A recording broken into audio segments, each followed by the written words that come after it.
Shalom. जिवंत गोड येशूच्या नावात आपल्या सर्वांचे मार्गाकरिता प्रकाश कार्यक्रमात सहर्ष स्वागत करीत आहोत. बोलला देव मोशेस हे बोलला, देव मोशेस हे बोलला, देव मोशेस हे बोलला. निवडिले आहे मी तुला, निवडिले आहे मी तुला, देव मोशेस हे बोलला, देव मोशेस हे बोलला, देव मोशेस हे बोलला, देव मोशेस हे बोलला.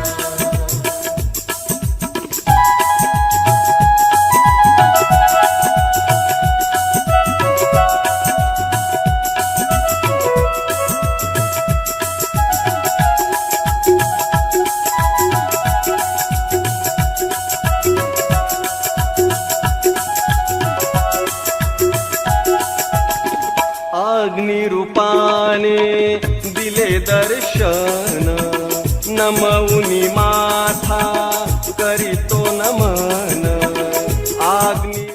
आजच्या मननासाठी देवाचे वचन नेहम्या अध्याय 8 4 ते 10 ही वचने. नेहम्या अध्याय 8 4 ते 10 ही वचने.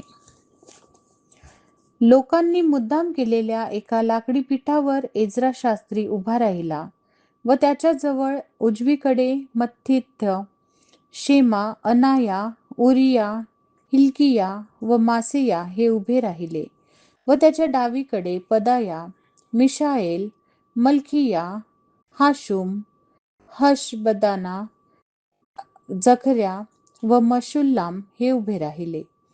एज्राने उभे राहून तो ग्रंथ उघडला तेव्हा एज्रा सर्वांस दिसला, कारण तो सर्वांहून उंच ठिकाणी उभा होता. त्याने तो ग्रंथ उघडला तेव्हा सर्व लोक उभे राहिले.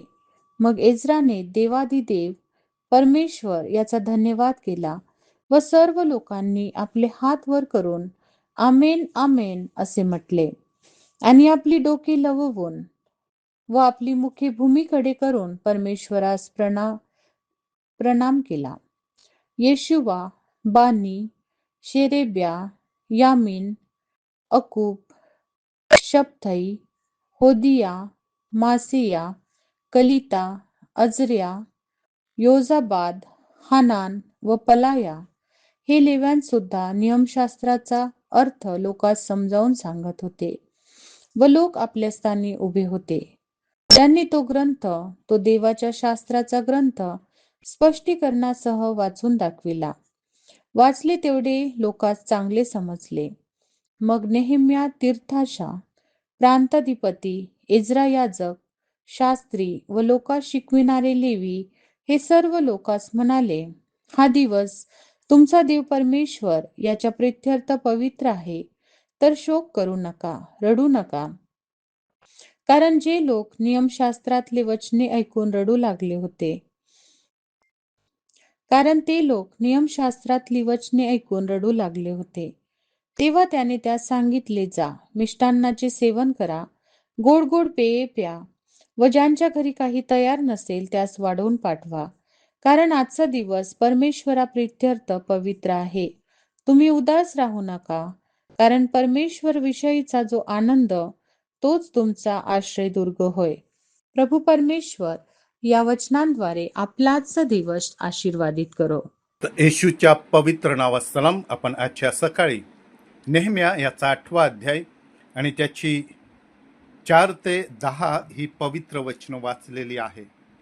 ह्या वचनांमध्ये आपण पाहतो की येरुशलेमेच्या भिंतींची पुनर्बांधणी झाल्यानंतर सर्व लोक एकत्र आलेले आहे आणि ते एकत्र असताना एज्रा जो शास्त्री आहे तो एका लाकडी मंचावर उभा राहून त्याने नियमशास्त्र म्हणजे देवाच्या वचनांचं वाचन केलेलं आहे. आणि हे वाचन होत असताना आपण पाहतो की सर्व लोक उठून उभे राहिलेले आहे. याचा अर्थ असा आहे की त्यांनी देवाच्या वचनाचा आदर केलेला आहे. या ठिकाणी आपण पाहत आहोत की त्या लोकांनी देवाच्या वचनाचा आदर केला आणि या वचनांमध्ये आपण पाहतो की देवाचा आवाज ऐकण्यासाठी ते नम्र भावाने किंवा नम्रतेने परमेश्वरासमोर आले. एजरा हा देवाचं वचन वाचत आहे, नम्र भावाने तो वाचत आहे आणि लोक देखील उठून उभे राहिलेला आहे. मी आणि तुम्ही देखील देवाच्या वचनाचा आदर करावा. दुसरी गोष्ट म्हणजे देवाचं वचन समजून घेणं. या ठिकाणी ते लोक देवाचं वचन समजून घेत आहे, त्याचा अर्थ ते समजून घेत आहे. माझ्या प्रियांनो, मला आणि तुम्हाला देखील देवाचं वचन समजून घेणं, त्या वचनाचा अर्थ समजून घेणं हे महत्त्वाचं आहे. जोपर्यंत ते वचन आपण समजून घेणार नाही तोपर्यंत आपण देवाच्या वचनानुसार चालणार नाही. तिसरी गोष्ट म्हणजे पश्चाताप करणं. ज्यावेळेस वचन आपल्याला चुका दाखवतं तेव्हा रडणं किंवा पश्चाताप होणं स्वाभाविक आहे. आपण तिथेच न थांबता देवाचं जे वचन आहे, जे आपल्यामध्ये सुधारणूक घडवून आणतं, त्या सुधारणूक घडून आल्यानंतर आपण देवाच्या मार्गाने चालावं. पश्चाताप का करावा?